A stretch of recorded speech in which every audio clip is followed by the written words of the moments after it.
Swadika, thank you for joining us for the evening edition of NBT World Brief.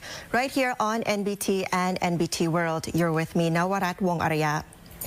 Now, the 2nd Army area has reported an armed clash along the Phu-Pha-Lek border area, and security forces have responded proportionately in accordance with the established rules of engagement and have since brought the situation under control.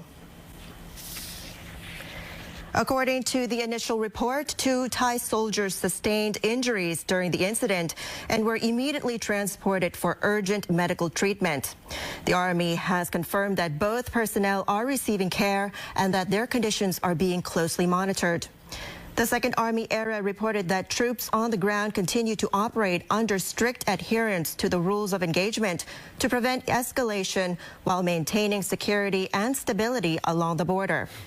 Authorities have advised residents in border districts in Buriram, Surin, Srisaket, and Ubon Ratchathani to relocate to designated evacuation centers amid heightened uncertainty and the possibility of an expanded armed confrontation along the frontier.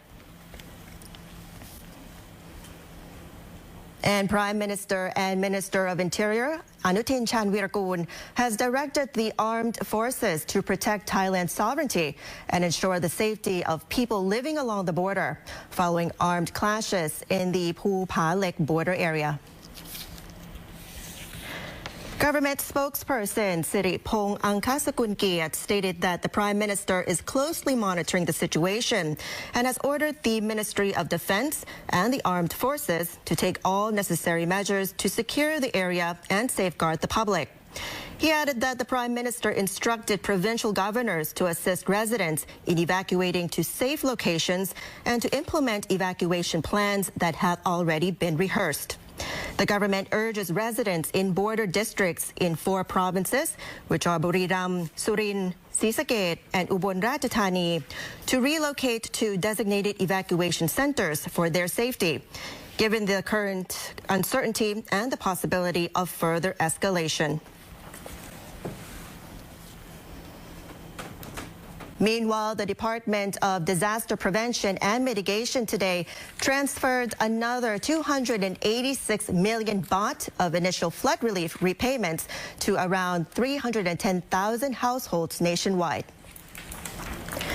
Households receiving the initial 9,000 baht payout are classified under 4 categories. They include those which were inundated for no more than 7 days but suffered asset losses, and those which were flooded for more than 7 days, those which are surrounded by floodwaters to the extent of experiencing impacts on daily life, and those which were located in high buildings but which experience impacts on daily life for more than 7 days. Today's transfers made up the 7th batch of dispersals by the DDPM, and the transfers were made to the prompt pay accounts of flood victims in 8 provinces, namely Songkhla, Phathalung, Ang Thong, Pathum Thani, Uthai Thani, Nakhon Nayok, Chainat, and Phitsanulok. Officials reported that the money reached the prompt pay accounts of flood victims at 1 p.m. this afternoon. Since December 1st, the DDPM and the Government Savings Bank have transferred the 9,000 baht initial relief payout to over 652,000 households, with a total value amounting to 5.873 billion baht.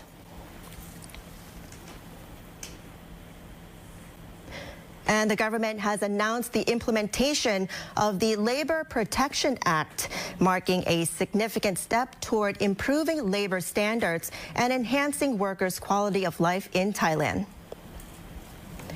According to Deputy Government Spokesperson Lalida Perdwiwattana, the new law, which takes effect today, represents a major reform aimed at supporting work-life balance, strengthening family welfare, and ensuring fair and modern employment conditions across all sectors. Key benefits introduced under the revised legislation include an extension of maternity leave to 120 days, with employers required to provide up to 60 days of paid leave. Employees are also entitled to 15 days of paid leave at 50% of wages to care for their sick child, reflecting the Act's focus on family-friendly workplace policies. And for the first time in Thailand, the spouse of the mother is granted 15 days of fully paid paternity leave to support the mother following childbirth. In addition, the Act enhances protections for government service contractors by granting them benefits equivalent to those of general employees, ensuring greater fairness and uniformity in employment practices. Lalida said the new law underscores the government's commitment to modernizing labor protections, promoting equality within families, and fostering a healthier and more supportive working environment. The government urged employers and employees to familiarize themselves with the updated provisions to ensure proper compliance and maximize the benefits of the revised law.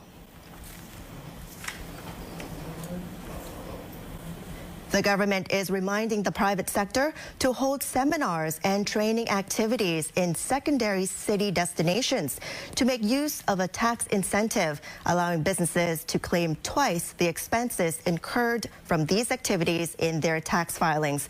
And the measure will expire on December 15th. Deputy Government Spokesperson Lalida Viwatana explained that the government proceeded with a tax incentive measure aimed at stimulating regional economies by encouraging the business sector to hold meetings, training activities, and seminars in secondary city destinations. It was believed the measure would distribute income to localities and support local tourism operators, hotels, restaurants, and service businesses. Under the measure, businesses which hold eligible activities in secondary city provinces may deduct twice the expenses from their taxes. Qualifying activities held in other provinces are entitled to a deduction of 1.5 times the expense amounts. Lalida asserted that the government places great importance in using tax mechanisms to stimulate tourism, distribute income, and sustainably improve the resilience of the grassroots economy.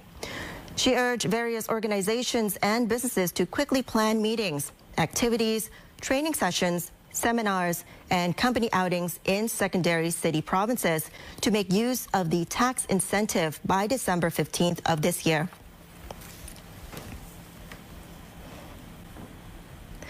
And that will wrap up this evening edition of NBT World Brief. Stay updated with the latest developments right here on NBT and NBT World. And for more stories, you can simply scan the QR code on your screen to access our full coverage across all media platforms. Until next time, I'm Nawarat Wong Araya. Swadee ka.